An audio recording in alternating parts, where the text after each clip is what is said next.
got episode 3. Hey, don't mind my tank top, man. I got hot watching that. It was like I was in the game.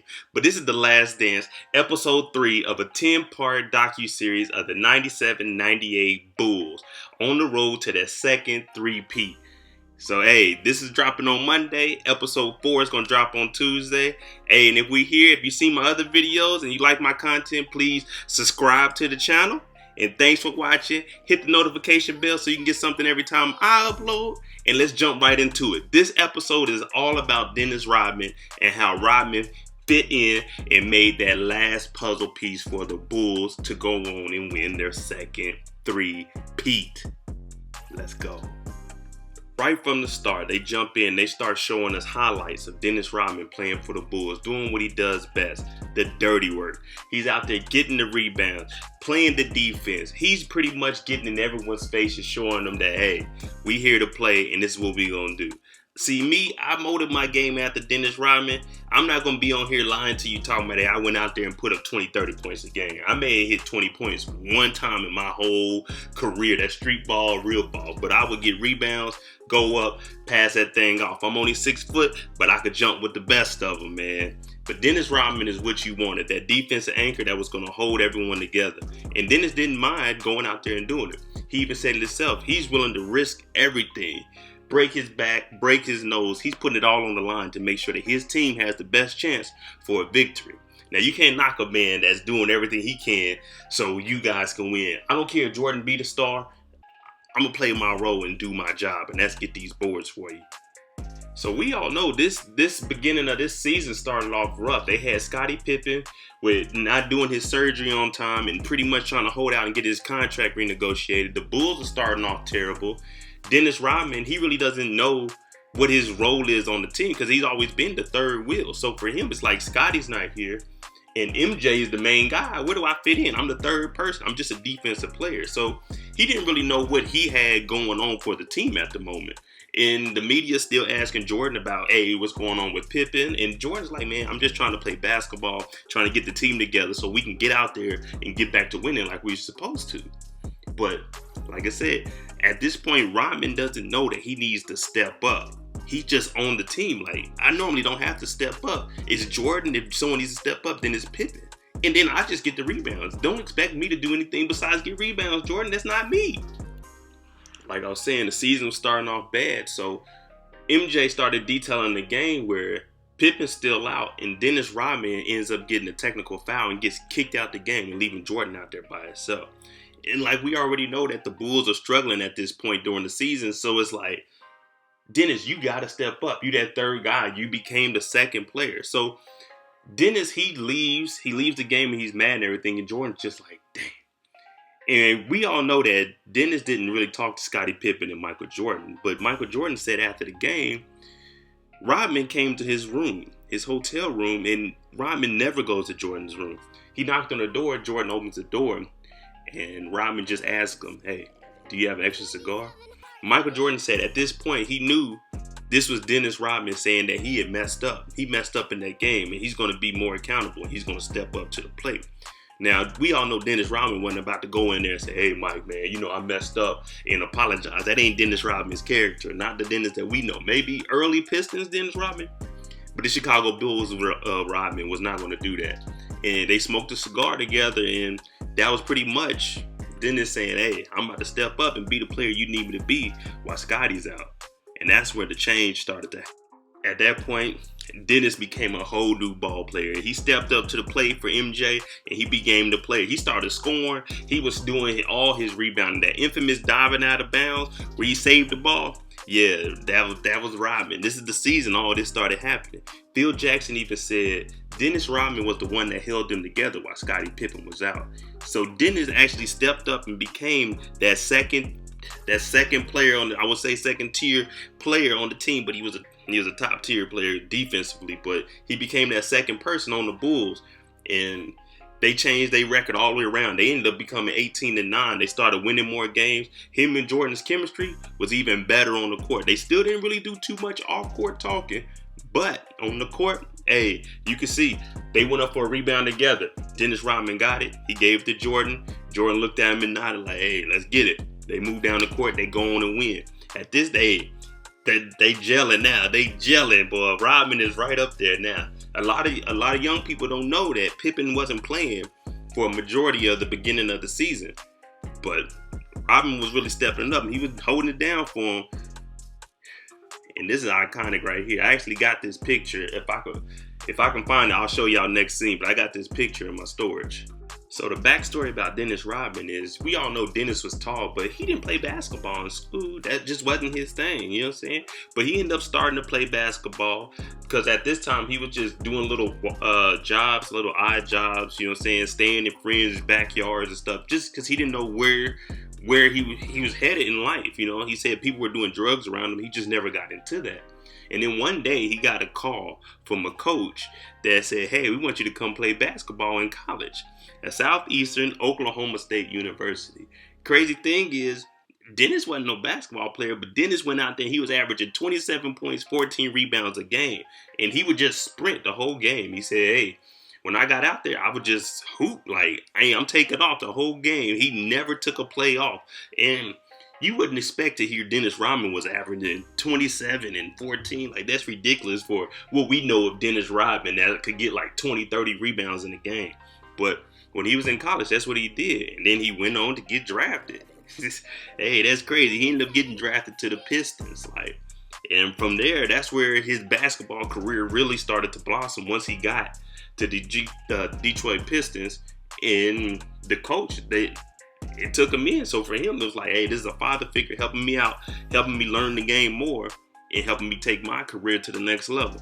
So the unique thing about Dennis Rodman and how he became so good at rebounding is, a lot of people watch the game to see, all right, if they go this way, this is the play that they're doing. Not Dennis Rodman. He would have his friends come to the gym and shoot for him. Just, hey, you go stand over there and shoot. You shoot over there. So he could be able to react to it. But what he would do is watch game film, and he would see, okay, if Jordan shoots from the top of the key, if I hear the rim go ding, I know it's going to be this way. So what he would do is he would listen to the rim and look at people's shot. If they shoot from the baseline on the right side, okay, the ball's going to go this way if it hits here. So he would be able to put himself in different positions to get the rebound. Now, I don't think anyone was really doing what Dennis was doing. So it's like people really, they look down on Dennis Rodman because of his off-the-court antics and a couple of things he did on court. But Dennis was really putting in the time to be a better player than what people were really giving him credit for. Like, he was actually studying how the rim sounds, where players would shoot from, to know where he could put himself to get the rebound. Now, I've never heard of that till I seen this, but Dennis was on another level when he came to that.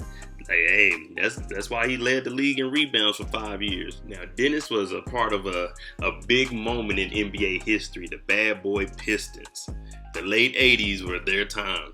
And these guys, they were the most physical team that the NBA has probably ever seen. I'm talking about these guys are going out there ruthless. You got Isaiah Thomas, John Sally, Bill Laimbeer, Dennis Rodman. I'm talking about, hey, if you drove to the lane, no matter who you were going to pay for that. You didn't want to drive to that lane too often in a game against these Bad Boy Pistons. They asked the vice president of the Pistons, did it feel like the Pistons were putting any of the top players' like health in jeopardy because of how physical they are?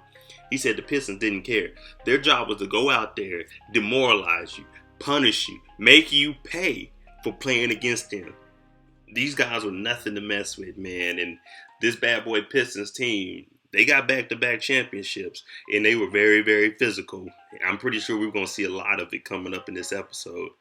According to Isaiah Thomas, they were the bad guys. They weren't invited to any parties that the Lakers and the Boston Celtics were going to. You know, them formal parties where you wear a suit and tie? Nah, we coming in with t-shirts with the fake button tie, like button down on it with the tie on it. We may not be as talented as you guys, but we going to be physical, and we going to show y'all, hey, we playing basketball, let's play basketball then. I'm talking about brawls. They over here fighting. Isaiah got the dude in the headlock, and he's over here getting punched by the other teammate. Like, this is unheard of in basketball. Now, of course, nowadays you're getting fined, thrown out the game. But back then, hey, if you had a problem with somebody, you get on the court. If you can't beat them in basketball, then you beat them with these, and you live. You live to fight another day. These Pistons were something else, though. R.I.P. to Pops, man. So the Bulls ended up getting a new head coach, Doug Collins. Now, Doug Collins, he had seen Michael Jordan play, but he never actually had spent any time with him to actually talk to him, especially coming in to be a new coach. So the year before Doug Collins got there, the Bulls had been swept by the Boston Celtics, who went on to, win a championship because they had Hall of Famers. They were nice. But anyway, Doug gets there and they get their first playoff game. They make it back to the playoffs. Their first game, the first series is against the New York Knicks. And of course, being the new coach and you're in this situation, you're like, man, I'm forced to try to win. He's out there chewing his gum. He said he's chewing it hard because he doesn't know what's going to happen. He's definitely not trying to lose. Not his first playoff series. And he said he chewed his gum so much that it was powder around his mouth, the white around your lips. But anyway, he said he looked up and there was a hand sticking out with water. It was a cup of water, and it was who else? Michael Jordan. And Michael Jordan gave him a cup of water and said, "Here, coach, chill out. Wipe that gum off your mouth. I'm not going to let you lose your first playoff series." And what did the Bulls do? Michael Jordan went ahead and carried them against the New York Knicks and won that playoff series. Hey, MJ, he make a promise. He's going to try to keep it. And he sure did keep it for Mr. Doug Collins. Everyone knew MJ was the best player on the team. Charles Oakley was the second best player on the team, but he was just really a rebounder. So MJ was so good, when they would get into practice, they would just have pickup games, and Doug Collins would have him on the team with the starting five, and then eventually he would put MJ on the second team and have him run against the starters. One practice, he said MJ thought that he was cheating on the score, letting the starting five have the actual, the advantage. They win it. So Michael Jordan storms out of practice. He just leaves, and him and Doug, they haven't spoke since that practice. But the next day they come in, and even though, just like how Dennis, they didn't apologize to each other, they came in front of the media and showed them everything's all right. MJ just didn't want to lose in practice. Like, don't cheat me out of my points. If I'm winning, then we win it. Call the score straight up. But that little thing right there, him and Doug Collins, they did have a little clash, but they kept it professional and they kept it going because, they got a lot of work to do if they're going to try to win something. So at this time during the season up under Doug Collins, the Bulls started to, I'm talking about skyrocket. MJ's the bigger than life already. And they moving up the ranks in the East. So everyone already knew that the Detroit Pistons were at the very top. They were the team to beat. But people wanted to know who was the team up under it. Was it Chicago? Was it... Surprisingly, Cleveland was very good back then. If you remember, there was a basketball game called the Bulls versus Cavs. It's like one of the first basketball games, pretty much like the MJ and Larry Bird game. But anyway, the Detroit Pistons were here, so we had to figure out who was the number one contender. And it comes down to the Bulls and the Cavs. Now, believe it or not, the Cavs, they had a pretty decent team at that time. So they were going to give the Bulls a run for their money because they wanted to be in the same position that the Bulls ended up being in, and that's going against the Pistons. So the history of the Bulls has been blowing leads. So going into this last game, the game 5, an elimination game, because back then it was best of 5 in the rounds, and then once you get to the finals, it's the best of 7 like we have now, which every round is. But there were 3 writers that said that the Cavs were going to sweep the Bulls. One writer said they were going to sweep. The other writer said they're going to win in 4. And then the third writer said we're going to win in 5. The Cavs are going to win this. So before this elimination game, Jordan went up to the desk where all of the writers were and told them, we got rid of you. We got rid of you. And tonight we're going to get rid of you. So pretty much what he's saying is, you say we're going to get sweep. Didn't get sweet. You said we're going to lose in 4 games, didn't lose in 4. And you said we're going to lose in 5 games. Well, tonight, we're not going to lose in 5. We're going to win. And you can bet money on that. And what happens? Jordan goes out there and he puts on the show. I'm talking about electrifying. He goes and they beat the Cavs in game 5 of the elimination. And he goes on. He gets to go to the Eastern Conference Finals against who else? Them bad boys in Detroit. They may not be more athletic than you, but when you come to Detroit, they gonna beat your... So everybody knows that, okay, you got Magic, you got Bird. Who is the next person that's supposed to break through? Everyone was thinking, hey, it's supposed to be Michael Jordan. But with these big teams, the Lakers and the Celtics, there was a small team called Detroit. and they messed up everything. Like going back earlier in the episode where I said that they were coming to your event, they were pretty much about to just mess up your party. That's what they did, and they stood in the way of Jordan. So when they played against the Bulls, they knew we need to stop Michael Jordan. If we stop Michael Jordan, they won't have a chance. So we're going to be super physical with him.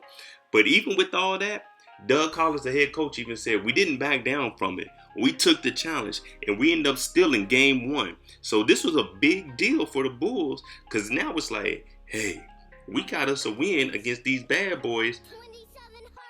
Hey, we can do this. We can do this. So they're up 1-0 right now, and they're on the road. So anytime you steal a game on the road in the playoffs, especially the Eastern Conference Finals or the Finals, hey man, you got a good chance, because 2 of them games you got to go back home. You're already up 1, so you just eliminated their home court advantage. So the plan that the Pistons came up with is called the Jordan rule. They knew that they needed to stop Michael Jordan before he jumped off the ground, because if Jordan jumped off the ground, Air Jordan was taken into another level. He was not human. You weren't going to be able to stop him. If he got a chance to get off that ground and go up for a layup, or especially a dunk, then it was over for you. So they came up with the Jordan rule. Hit him every time he comes into the paint. He gets to the elbow, hit him. Driving baseline, hit him. If you're going to get a foul, don't take a soft foul. Get a hard foul. Every foul you get, every shot he puts up, contested. They didn't let Jordan do anything. Every layup he did, someone was on him. Dennis Rodman was out there hacking. Everybody's doing everything they can to stop MJ. This Jordan rule is probably one of the reasons they started getting rid of, they started calling more fouls and things, because they seem like these Pistons, they playing physical. But dog, man, they out here body slamming people. Boom, come on now. But hey, MJ and them Bulls, they did their thing. They were trying to hold it down. Unfortunately, it didn't come out with a W from it though. This game ended up with an L, along with a couple of other ones. At this point, it's ridiculous. So, like I said, it isn't like how it is today where stars are protected. If someone like Michael Jordan went down, it wasn't run over there and see if Michael Jordan's okay. Just, hey, keep playing. This is the way the game is played. It's physical. And this Jordan rule just made it tougher and tougher for him. As you can see, the Pistons went on to take a 3-2 lead over the Bulls. Michael Jordan was doing everything he could, but when you're getting punched, elbowed, fouled every single time you're going up, this is tiring, and still just have to go out there and try to put up 30 points to try to win the game, to even have a chance to win. Hey, MJ was doing all he could out there. I can't knock him, but I can't knock the Pistons either, because hey, when you're trying to win, hey, if the refs call just a regular foul, then it's a regular foul, man. There's nothing you can do about that. But hey, I don't play to hurt nobody, but I like to play aggressive, and that's what the Pistons were doing, man. So the Pistons, they go on and win that championship. We know Rodman was on there, and this is Rodman's episode. So after winning the championship, Rodman said he was just in a deep place, deep, dark place. He didn't know what was really going on. So one of his friends called the police saying, hey, Rodman's missing. It turns out Rodman actually went to the palace. He was in there with a gun. There's no confirmed that he was going to try to take his life or anything, but he was just going through some things, man. And when you off by yourself, you just like, man, what's going on here? You know what I'm saying? So Dennis just was taking some time to himself. I don't know what the gun was for. And Dennis is a wild man, but we know luckily nothing happened to him. So when they found him, it was just like, Dennis, are you straight? And he's just, man, I had to clear my mind. So after that incident, that was the last time Dennis Rodman was going to be a Piston. This is also after he won 2 championships with the Pistons, the 89 and then the 90 season. He ends up getting traded to San Antonio Spurs for Sean Elliott and another player, David Wood, I think it was. But this is where Dennis starts to become himself. This is where we start to see the color hair. Demolition Man came out. Y'all remember that? That was with Wesley Snipes. He had the blonde mohawk. Dennis, hey, he started to embrace that. He started to become who he was. At that moment, he was like, hey, this is me, man. This is what I'm going to start doing. I'm going to start being me and living life how I want to. The guy could still hoop. But San Antonio, we know San Antonio is a small market. And at this time, yeah, they weren't really into all these antics. It's San Antonio, Texas. So he wasn't really going to be a good fit there. And he didn't last long. So Dennis was down there in San Antonio, and you couldn't contain him. He was still being Dennis, getting ejected from games, thrown out, everything. So the Bulls, they're looking at him like, hey, if we can get Dennis to come play with the Bulls, hey, we will be nice, dog. We can win these championships. But GM Jerry, he's like, man, don't call me about no Dennis Rodman. I don't want to hear about Dennis Rodman. I don't want Dennis on my team. But everyone was saying with Scottie, Michael, and Phil Jackson in that locker room with him, he'll be all right. He'll fit our mold. He'll fit in exactly what we need. We'll need someone to play some extra defense and help out getting the rebounds. Dennis Rodman is the guy we need to go with. But Jerry's like, nah, I can't do that. I don't want to do that. So it took a lot of convincing to actually get him there. So once they bring in Dennis Rodman, they have to bring Phil Jackson out there. Phil Jackson comes in. He said when he meets Dennis Rodman got the nose rings in. He wouldn't stand up or anything. So Phil was like, hey, stand up, shake my hand. This is how men do. Let's go outside and talk. And he asked him, do you want to come play with the Bulls? Dennis Rodman said, shoot, I don't care. Let's make it happen. And Dennis Rodman pretty much said at that time, they were basically just, this is how they became to respect each other. They had that talk and they started to connect. And Dennis Rodman became a Bull. So everyone agreed, as long as Dennis Rodman does his job, hey, we're going to be going places. We're going to do our thing. We're going to win. He get them rebounds. He score a little bit, play that defense. He goes up against the best bigs in the league. Hey, we doing our thing. So at this point, they rolling. Scottie's still out. Pippen is just, still rehabbing and hadn't had his surgery, still trying to get more money. But MJ and Rodman, they doing their thing. But the questions are still coming in. Hey, what are you guys doing next year? Is this your last year playing? And MJ is like, hey, man, let us just focus on this season. Stop asking us what's going on next year. I think everyone's like that. Look, just ask me how today is going. What am I going to do today? Don't ask me about what I'm doing next year. I don't know. I have no idea what I'm going to do next year. Hell, I barely even know what I'm going to do tomorrow. All I know is I'm going to wake up. I'm probably gonna give me something to eat. Other than that, the rest of the day during this quarantine, who knows? So MJ's like, hey, let me just play basketball, man. And then we'll worry about next year when next year comes. So during all this, we finally hear that Pippen wants a trade. So he demands a trade. But for him, at that time, he said to himself in this part during his interview that he knew that they wasn't going to trade him. Not after winning 5 rings. They're not going to trade Scottie Pippen, especially we got Dennis Rodman and we have a chance to three-peat. We're not trading him. But what he was trying to do is get his point across that, hey, I need more money. I need something because of what I'm doing right now. It just ain't going to cut it for my little $2 million that I'm making a year, man. But it all turned out for him. A lot of people don't understand that he ended up making more money than Jordan during his career. He just took one bad contract. A lot of people may take one bad contract, but the back end, if you keep balling and keep continuing to do your thing, he ended up making $115 million. Jordan made like $98 million. But at this time, he just wanted more for what he was doing. And I can respect that because he definitely deserved more than what he was getting. Now, this is where it gets funny. In the middle of the season, Dennis Rodman goes to Phil Jackson. He's like, hey, I want to take a vacation. So Phil calls Jordan and is like, hey, I got to talk to you about something. Dennis wants to ask you something. He wants to know, can he go on a vacation? And Michael Jordan is like, a vacation? If anyone deserves a vacation, it's me. This is the middle of the season.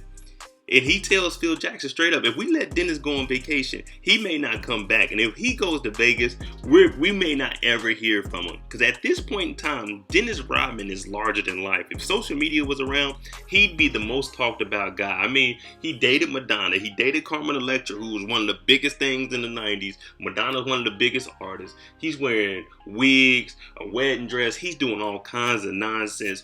But he's funny.